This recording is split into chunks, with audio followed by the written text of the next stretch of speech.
Al-Fatihah. A'udzubillahi minasyaitonirrajim. Bismillahirrahmanirrahim. Alhamdulillahirabbil alamin.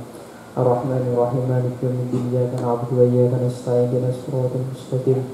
Shiratal ladzina an'amta 'alaihim ghairil maghdubi 'alaihim waladdallin. Amin. Bismillahirrahmanirrahim. Qala al-mu'allif rahimallahu wa nafa'ana bi wa bi ulumihi fid dharain. Amin. Al-haditsus salis wal ishrun.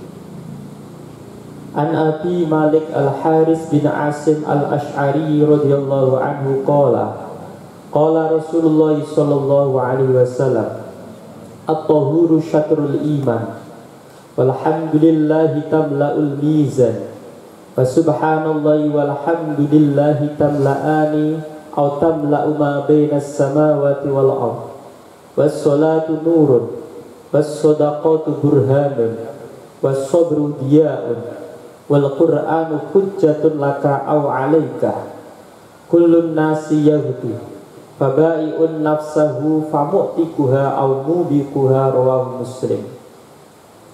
Al hadisus salis wal ishrun utawi hadis kaping telu wal ishruna lan 20. Hadis ke-23 iku an Abi Malik Al-Haris bin Asim Al-Ash'ari radhiyallahu anhu iku den critakaken utawa den riwayataken saking Abu Malik bapake Malik Al-Haris rupane Haris bin Asim Al-Ash'ari radhiyallahu anhu. Kala ngucap sapa Haris bin Asim.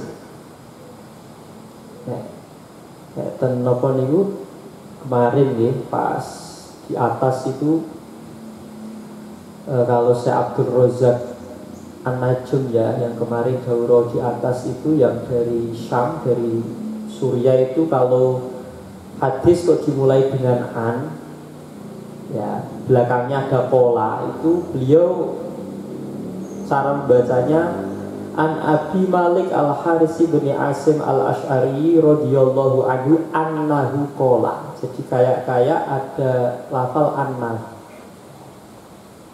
Jadi beliau kalau membacanya ada annahunya ditambah. Ini pendapat beliau ya.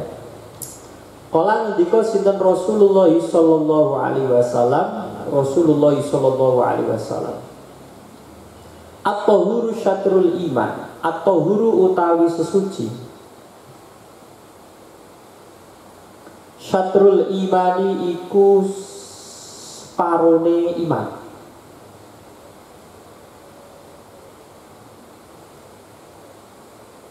Nah ini ada kalau Imam Al-Ghazali menafsiri bahwa at-tahuru di sini itu yang dimaksud adalah thaharatul qalbi, bersihnya hati. Jadi kalau kemarin ngaji di atas itu syatrul iman, maksudnya iman itu dimaknai sholat ya, dimaknai sholat. Jadi memang ada sebagian ulama yang memaknai bahwa at-tahuru syatrul iman, ada yang memaknai at-tahur di sini itu menyucikan hati, ada yang mengatakan menyucikan jasad atau anggota tubuh. Berarti kalau menurut Syekh Abdul Razak kemarin ya at-tahuru ini yang dimaksud thaharatul a'dha, membersihkan anggota tubuh. Karena dimaknai syatrul iman ay syatrul sholat. Jadi nek ana wong arep sholat kudu wajib bersihake anggota wudu. Ya, wajib wudu dulu, bersih badannya baru kemudian dia menjalankan sholat. Tapi kalau menurut Imam Ghazali bahwa at-tahuru di sini dimaknai thaharatul qalbi. Maknanya apa? Maknanya membersihkan hati. Jadi ibaratnya ketika ada orang mengucap syahadatain, ada satu orang dia semula kafir masuk Islam, syarat masuk Islamnya kan harus mengucapkan 2 kalimat syahadat. Nah ketika dia mengucapkan syahadatain, berarti dia sudah iman separuh. Nah imannya akan sempurna ketika dia berusaha membersihkan hatinya. Jadi ketika ada orang membersihkan hatinya ya, dia Islam terus dia membersihkan hatinya, maka dia dianggap imannya itu sudah kamil, sudah sempurna. Tapi ada sebagian ulama yang memaknani, jadi kalau ada orang sholat, sholat itu berarti dia harus membersihkan dua hal. Yang pertama, dia membersihkan anggota wudhunya, dia membersihkan jasadnya. Kemudian sebelum sholat dia harus membersihkan hatinya, biar benar-benar dia berada dalam kondisi sedang suci. Ya, berarti suci lahir, suci batin. Berarti yang biasa kita lakukan ketika sholat kan kita melakukan wudhu. Berarti PR kita ketika kita akan sholat, kita berusaha untuk membersihkan jiwa kita, membersihkan hati kita. Di nek ono sholat, nek arep sholat wis penyakit hati itu kudu dihilangkan. Penyakit hati banyak, hasud, ya, hiqet, wong kakek duwe unek-unek, ya. Terus kata ya, jadi iri, dengki, riak, ya, itu harus dihilangkan terlebih dahulu sebelum kita masuk sholat. Ya, jadi ada yang memaknai atau huruf di sini itu toharatul a'do, ada yang memaknai toharatul qalbi. Ono sing maknani suci atine, ono sing maknani suci jasad. Ya, kita gabungkan saja ya, bahwa ada yang memaknai bahwa sesuci a'do itu sebagian dari sholat. Ya, ada yang memaknai ya biar sempurna ketika kita akan sholat kita tidak hanya suci jasad kita, tapi juga suci hati kita. Walhamdulillah. Walhamdulillah ya, kalau di sini dijelaskan bahwa ya pokoknya at-tuhur itu ya fi'lu ma yutaratubu alaihi rafu hadasin. Pokoknya pekerjaan yang bisa menghilangkan hadas seperti wudhu, mandi, izalatun najasa itu termasuk kategori tuhur. Ya. Tapi yang dimaksud adalah wudhu kalau di sini. Berarti seperti yang disampaikan oleh Syekh Abdul Razak ya, jadi memaknai bahwa syatrul iman ay syatrus sholat.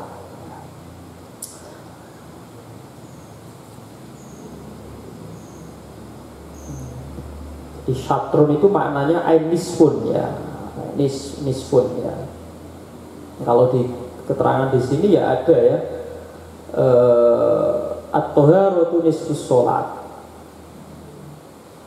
At-toharatu syatrul iman ay nisfus sholat. Jadi ada yang memaknai bahwa syatrul iman ay syatrus sholat. Walhamdulillahi tamla'ul mizan. Nah, berarti kalau bersesuci itu adalah sebagian dari sholat ya, karena memang orang kalau mau masuk sholat dia wajib sesuci, maka harus diperhatikan betul tata cara bersesuci dengan benar ya. Jadi kalau sesuci itu menjadi syarat sholat ya, berarti kita harus melakukan sesuci sesuai dengan syarat yang ada, biar sholat kita itu ya tidak sia-sia. Karena banyak orang melakukan sholat tanpa dibarengi dengan tata cara wudhu yang tidak benar. Walhamdulillahi tamla'ul mizan. Walhamdulillahi utawi alhamdulillah, maksudnya itu ganjarane moco alhamdulillah. Jadi wong dikir maos alhamdulillah. Walhamdulillahi utawi alhamdulillah tamla'u iku ngebak-ngebaki opo alhamdulillah al-mizana ing timbangan.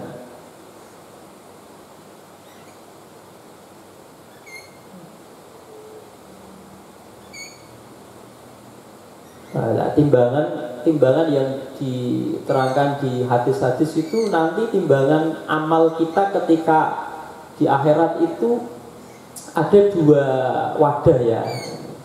Kalian kalau pernah memperhatikan simbol pengadilan itu kan ada dua piring ya, dua wadah, dua mangkok. Nah itu nanti bisa juga sama seperti itu. Yang satu itu amal baik, yang satu amal buruk. Lebih berat mana? Dan nek kepingin amal baiknya itu penuh, sehingga timbangan amal kita itu lebih berat amal baiknya. Kalau menurut hadis ini kita dianjurkan untuk banyak mengucapkan zikir alhamdulillah. Maksudnya alhamdulillah di sini itu sawabul lafzi alhamdulillah, ganjarane maca zikir alhamdulillah.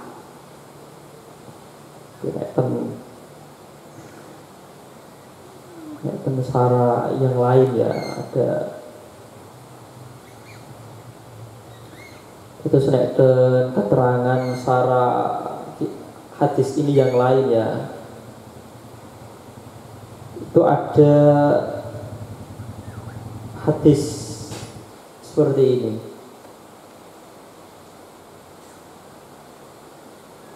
Wa hadza qad yushkalu 'alal hadis al-akhar. Jadi ada hadis lain ya selain penjelasan mengenai alhamdulillah tamlaul mizan. Ini ada keterangan lain. Bahwa anna Musa alaihi salatu wassalam qala ya Rabbi dullani ala amalin yudkhiluni al-jannata. Qala ya Musa qul la ilaha illallah. Falau di'atis samawati wal ard falau di'atis samawati wal as-sab'u wal arduna as-sab'u fi kaffatin wa la ilaha illallah fi kaffatin la rajjahat bi la ilaha illallah. Jadi ada hadis lain bahwa dulu Nabi Musa alaihissalam itu pernah bertanya kepada Allah, ya Allah, tunjukkanlah kepadaku amal yang bisa memasukkanku ke surga. Ketika Gusti Allah, la ilaha illallah, kul la ilaha illallah, maca la ilaha illallah. Nek kowe gelem maca la ilaha illallah, lafal la ilaha illallah itu ketika ditaruh di satu wadah di timbangan dan satu wadahnya lain itu bumi tikel pitu, langit tikel pitu, itu tetap isih menang lafaz la ilaha illallah. Terus wong nek dikir la ilaha illallah ganjarane iku luwe abot tinimbang donya ya bumi pitu, ya bumi soh pitu, langit soh pitu ditimbang karo ganjarane maca zikir la ilaha illallah iku isih luwe abot ganjarane la ilaha illallah. Jadi di riwayat hadis lain itu yang diceritakan dialognya Nabi Musa alaihissalam dengan Allah itu bukan alhamdulillah tapi la ilaha illallah. Tapi ya nggak usah diperdebatkan karena ini dua hadis yang menunjukkan betapa istimewanya orang itu zikir alhamdulillah dan zikir la ilaha illallah. Yang jelas dua lafal zikir ini bisa memberatkan timbangan amal baik kita. Nek iso ngata-ngatake zikir alhamdulillah, zikir la ilaha illallah. Jadi poinnya di situ.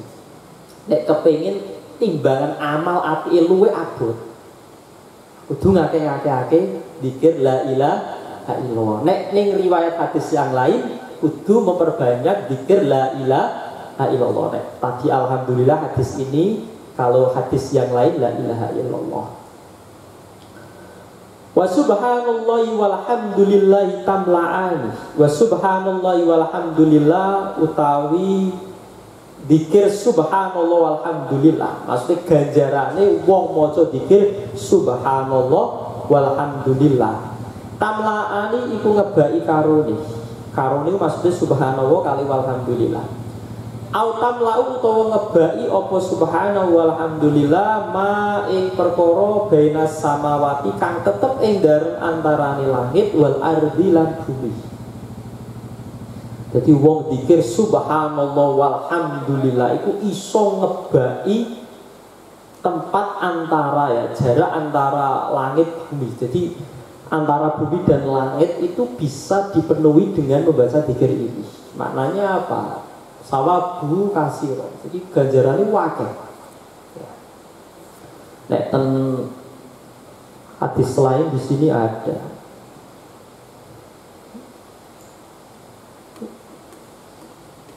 Beri walhamdulillahi tamla'ul mizan wa subhanallah alhamdulillahi tamla'ani au tamla'u ma bainas samawati wal ardh. Nek hadis lain wa tasbihu wa takbiru mil'us sama'i wal ardh.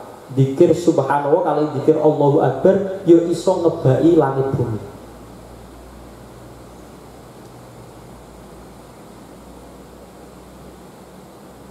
Terus niki dzikir-dzikir sing alhamdulillah ya, setelah sholat kita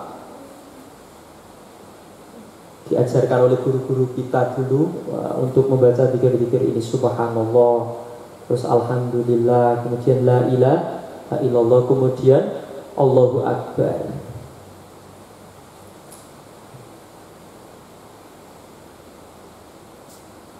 Dan hadis lainnya di sini dijelaskan kalimatani habibatani ila rahman sahilatani fil mizan khafifatani alal lisan. Dua kalimat, kalimatani dua kalimat, habibatani itu dicintai ila rahman, dicintai oleh Allah. Ada dua kalimat yang sangat dicintai Allah. Sahilatani fil mizan, yang dua kalimat ini akan memberatkan amal baik kita ketika ditimbang. Khafifatani alal lisan, dua kalimat ini sangat ringan bagi mulut kita, bagi lisan kita. Dua kalimat ini apa? Subhanallah wa bihamdihi subhanallahil adzim. Terus ada riwayat lain, asqalu ma yudau fil mizan al khuluq al hasan. Sing paling ngebot-ngeboti ning timbangan so iku budi pekerti sing apik. Ya kita amalkan kedua-duanya ya. Selain kita dzikir dengan dzikir yang tadi dijelaskan oleh Nabi Muhammad SAW, juga tadi dijelaskan asqalu ma yudau fil mizan. Jadi yang bisa memberatkan timbangan amal baik kita besok di akhirat itu diantaranya adalah punya al-khuluq al-hasan, punya budi pekerti yang baik. Jadi ucapan lisane apik, terus perilaku budi pekertine ya kudu apik. Wa subhanallahi walhamdulillahi tamla'ani ay tamla'u ma bainas samawati wal ardh. Was sholatu nurun, was sholatu utawi sholat nurun iku cahaya. Sholat cahaya maksudnya nopo? Jadi wong iku iso oleh hidayah, iso oleh pituduh ngelakoni apik. Iku yo butuh cahaya. Jadi salah satu cahayanya ya dengan cara sholat. Makanya inna sholata tanha anil fahsya'i wal munkar. Jadi wong ben ora berperilaku mungkar, tidak berperilaku keji, itu salah satunya dengan sholat. Jadi ibarat kalau kita berada di tempat yang gelap, kita kan butuh cahaya. Jadi untuk berjalan di tempat yang gelap, kita butuh cahaya, kita butuh petunjuk. Ya, petunjuknya apa? Hidayahnya apa? Ya ini sholat. Hanya ada istilah bahwa di hadis ini was sholatu nurun, sholat itu nurun, cahaya. Maknanya apa? Dengan sholat kita bisa mendapatkan hidayah untuk menjalankan kebaikan ya. Nah masalahnya kok awake dhewe tiap dino sholat tapi kok perilakunya yang ngono-ngono wae. Kemungkaran ya tetap diterjang, maksiat tetap dilakoni. Ya karena memang sholat kita juga PR juga ya. Jadi sholat kita itu ya awake dhewe sholat, kadang sholat tapi koyo enggak sholat, sehingga tidak begitu berefek pada perilaku sehari-hari kita. Tapi jangan dibalik ya. Oh berarti sholat kita sia-sia, ya enggak ya. Jadi kita itu dalam rangka memperbaiki amal-amal yang kita lakukan. Jadi kalau amal kita belum sempurna, setidaknya kan kita tiap hari berupaya ya, memperbaiki, dari hari ke hari harus diperbaiki. Makanya kadang orang belum sholat, ya, sholat lagi belajaran sholat terus nopo niku disalah-salahke kan juga bahaya. Akhirnya dia nggak mau sholat karena dianggap bahwa sholat yang ia lakukan ya sia-sia. Mending nggak usah sholat. Nah ini kan jadi repot. Kadang orang itu berproses. Yos awake dhewe ditakdir sholat itu udah nikmat luar biasa. Meskipun sholatnya kadang perlu perlu diperbaiki lagi, wudhunya perlu diperbaiki lagi sholatnya. Kita nggak usah bahas khusyuk ya, khusyuk itu bukan hal yang mudah. Wong sholat itu sampai khusyuk itu bukan hal yang mudah. Tapi kan kita paling tidak berusaha khusyuk.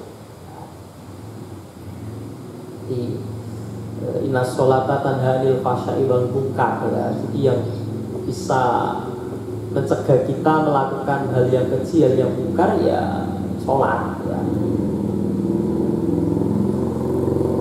Wasodaqatu burhanun. Wasodaqatu utawi sodaqo burhanun iku petunjuk, dalil ya. Kita beri dimaknani burhanun ay dalilun ala sidqil iman. Salah satu tanda imane awake dhewe iku tenanan iku ya sedekah. Parah ya.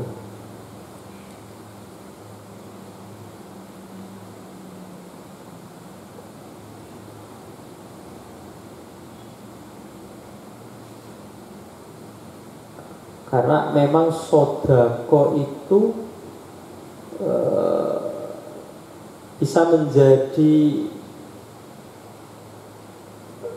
bentuk syukur kita kepada Allah. Di salah satu bentuk syukur kita kepada Allah ya sedekah.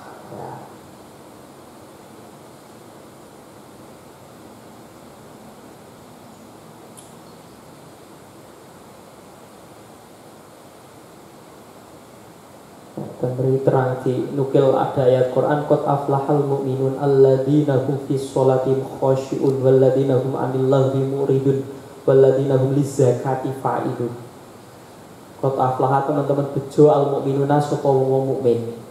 Wong mukmin sing bejo iku sing kepiye? Alladzina hum fis sholatihim khashi'un. Wong sing nek salate khusyuk. Waladina hum 'anil lagwi muridun. Wong sing karo perkara-perkara sing ora penting, sing iso nglalekne Gusti Allah niku menghindar, berpaling.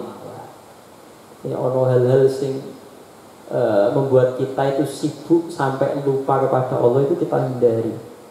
Waladina hum lizakati fa'ilun. Orang-orang yang mau mengeluarkan zakat. Ya, orang-orang yang punya harta lebih kemudian dia wajib zakat dan dia mau mengeluarkan zakat. Itu termasuk wong mukmin sejo. Dulu ketika Abu Bakar pertama kali jadi khalifah kan salah satu PR-nya, salah satu PR dari sahabat Abu Bakar itu memerangi orang-orang yang tidak mau mengeluarkan zakat. Di saat dari wafatnya Nabi Muhammad SAW itu banyak ditemukan sahabat yang sudah berkewajiban zakat tapi tidak mau mengeluarkan zakat. Eman. Nah, kadang ini babakan masalah bondo, masalah harta itu menunjukkan ya apakah dia itu benar iman atau tidak. Masalah zakat sedekah itu kan di logika kan nggak logis ya kan?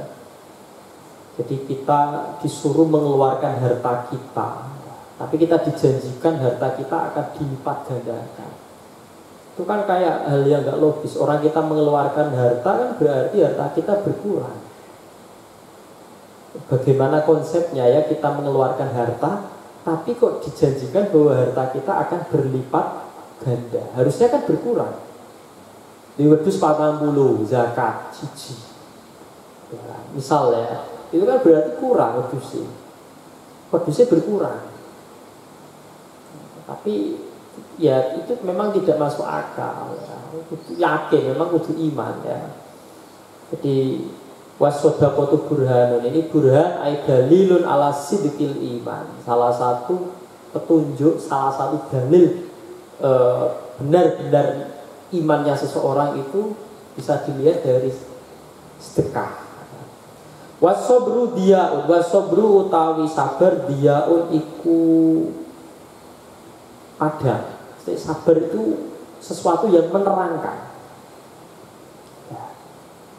Jadi nek cara bedane rembulan karo matahari, nek cahayane rembulan itu nur, nek cahayane matahari itu dia.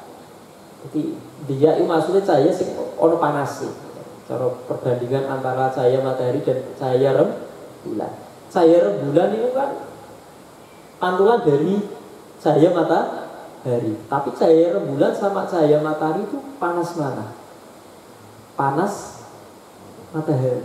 Kayak di matahari itu cahayanya disebut doon atau diaun. Cahaya yang terasa panas.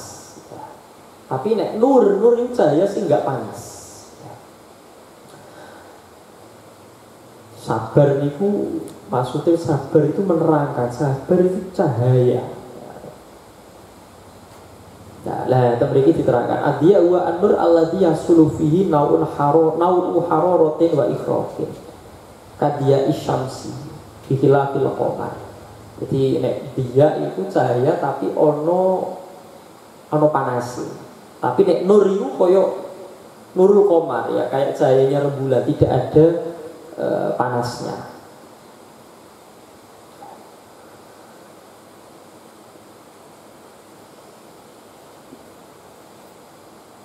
Wa basyiris sabirin alladzina idza asabatum musibatun qalu inna lillahi wa inna ilaihi raji'un. Jadi sabar ya, sabar itu dia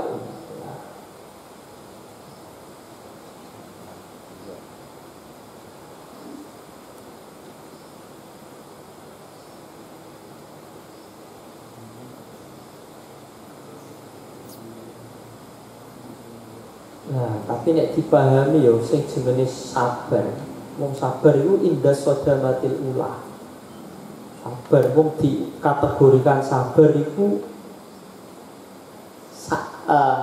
reaksi ya, reaksi sabar pertama kali. Jadi nek ono wong oleh musibah, dia tahu pertama kali kok dia bisa menerima dengan lapang dada, itu baru dikatakan sabar.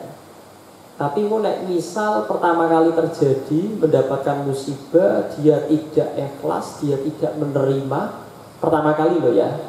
Pertama kali misal dikabari, dia langsung tidak menerima. Tapi terus kedua kali, ketiga kali dikasih pengertian atau terus dia mikir-mikir terus baru bisa menerima, itu belum dikatakan sabar. Jadi ada yang mengatakan yang namanya sabar itu indah sodamatil ula. Jadi reaksi pertama kali ketika diberikan musibah kok dia bisa menerima dengan hati lapang, itu baru dia dikatakan sabar. Reaksi pertama ya, yang timbul pertama kan, oh berarti orang ini sabar. Innallaha ma'as-sabirin ya. Wong sabar itu ya disertai ya, akan mendapatkan banyak rahmat dari Allah.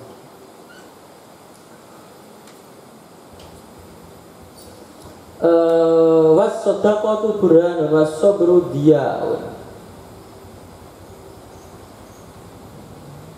Ini sabar itu makanya ora gampang ya, makanya nek cara digambar iki mau yo nek wasola nurun cahaya yang tidak ada unsur panasnya, tapi nek dia kan cahaya yang ada unsur panasnya. Manis yang namanya sabar itu tidak gampang. Ono panas, ono ora enak. Sabar itu pahit. Ya. Tapi wong nek sabar ku yo bakal enak. Wal Qur'anu hujjatun laka aw alaika. Wal Qur'anu tai Qur'an hujjatun itu dadi hujjah. Hujjah yo wis petunjuk lah ya. Laka manfaat kedua sira aw alaika utawa melarat ing atase sira. Quran itu bisa memberikan manfaat tapi juga bisa memberikan istilahnya memberikan madharat. Itu bukan berarti Quran berdampak buruk, bukan. Jadi nek mriki dimaknani Quran niku hujjatun lakai maksudnya lil mukminin, nek alaika itu lil munafikin ya, lil musyrikin, lil kafir ya. Kalau di sini diterangkan sejenis Quran itu syifaul mukmin, obati wong mukmin. Wadaul kafir wal munafik. penyakitnya wong kafir wong munafik. Kok iso? Soalnya nek ono wong mukmin, wong mukmin iku nek maca Quran terus gelem tadabbur angen-angen maknane, asyraqat ruhu wa syaraha sadruhu. Jadi wong mukmin nek maca Quran iku atine dadi ayem, tentrem. Roe dadi padhang. Ane salah siji tombo ati atau limo salah siji maca Quran sak maknane. Tapi Quran juga memberikan efek yang buruk bagi orang selain mukmin. Wa ghairul mu'min idza sami al-Qur'an irta'adat fara'isuhu wa ghammat nafsu. Jadi wong kafir, wong munafik iku nek krungu Quran, iku awake gemeter. Kaya ana gemuruh, awake gemeter. Redeg. Terus susah. Pikirannya jadi susah. Wadonna anal halak nazilun bi. Dia punya prasangka bahwa kebinasaan akan menimpanya.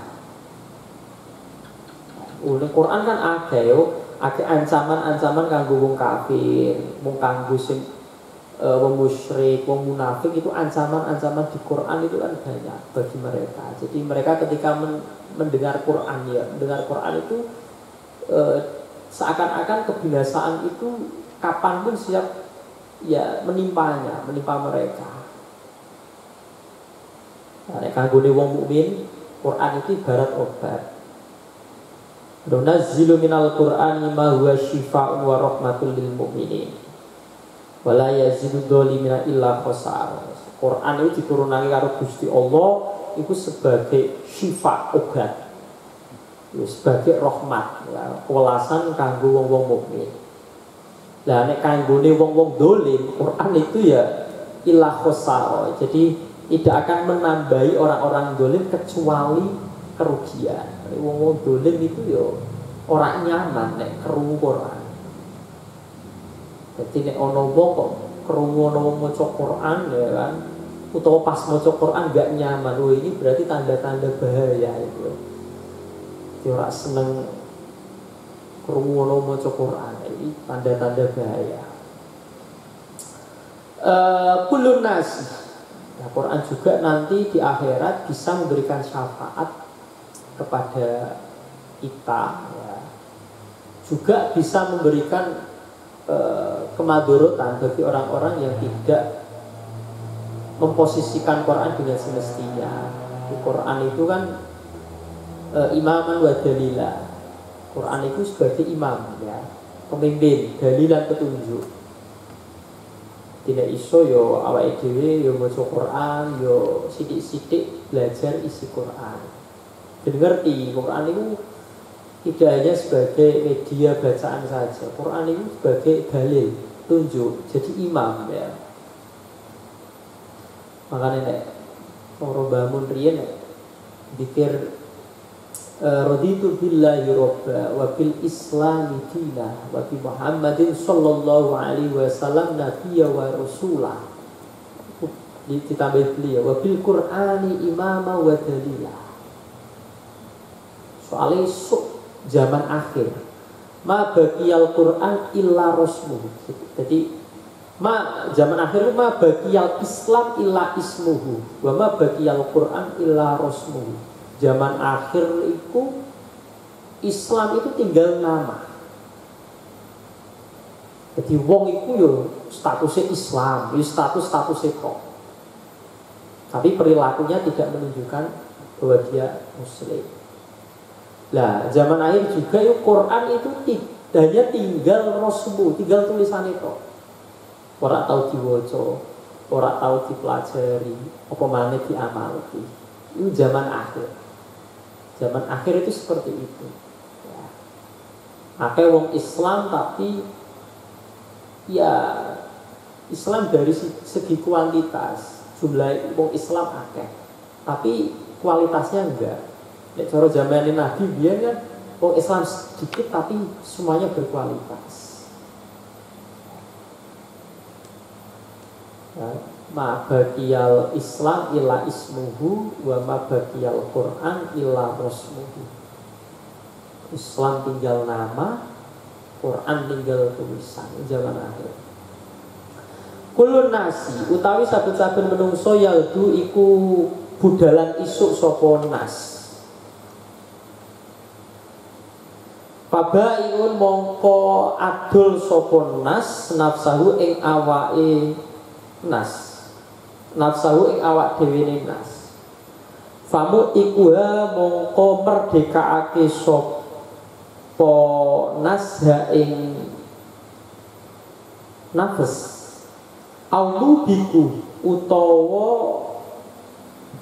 jerumusake sapa nas ha ing nafas ha ing nafsal. Rawa riwayatake ing hadis Muslimun sinten Imam Muslim. Jadi ibaratnya setiap orang itu pagi-pagi mulai pagi itu dia seperti seorang penjual. Seakan-akan dia itu menjual dirinya. Lah tergantung diri dia itu mau dijual ke siapa. Kalau dia menjual dirinya kepada Allah dengan cara apa? Dengan cara melakukan ketaatan. Yo ngelakoni apa sing diperintahke Gusti Allah, jauhi sing dilarang Gusti Allah. Berarti dia itu statusnya seperti mu'tikun nafs. Dia seperti orang yang memerdekakan dirinya dari neraka. Ya, mu'tikuha minal adab. Wong sing kepengin awake iku selamat teko adab, berarti dia harus bertransaksi menjual dirinya kepada Allah. Lah nek ono wong bertransaksi menjual dirinya kepada dunia, oh jadi ini mobil gua itu yang akan menjerumuskan dia ke api neraka. Jadi nggak ada orang menjual diri ya, menjual diri selamat itu kecuali menjual diri kepada Allah. Maknanya nopo? Menghamba kepada Allah. Jadi 100% awak itu khidmah menghamba kepada Allah, ngawula kepada Allah. Ojo karo menungso. Nek karo menungso durung mesti selamat. Nek karo Gusti Allah mesti selamat. Kayak di sini diterangkan bahwa kullun nas yaghdu fabai'un nafsal. Jadi dia bertransaksi ketika pagi hari itu seperti dia sedang menjual dirinya ya. Kalau dia transaksinya kepada Allah ya famu ikuha.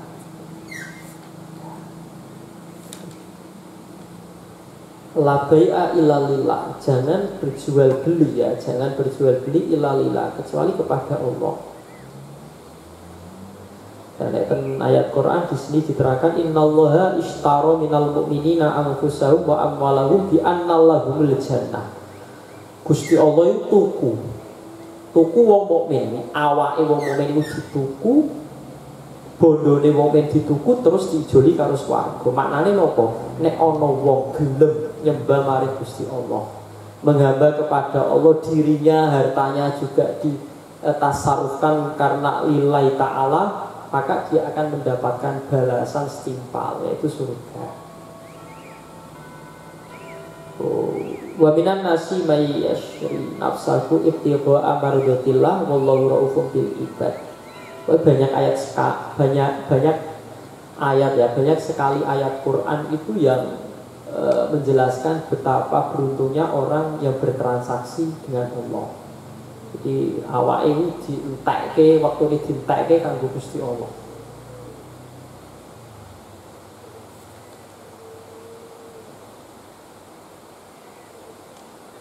Ya, wallahu a'lam bishawab. Soal asri ya.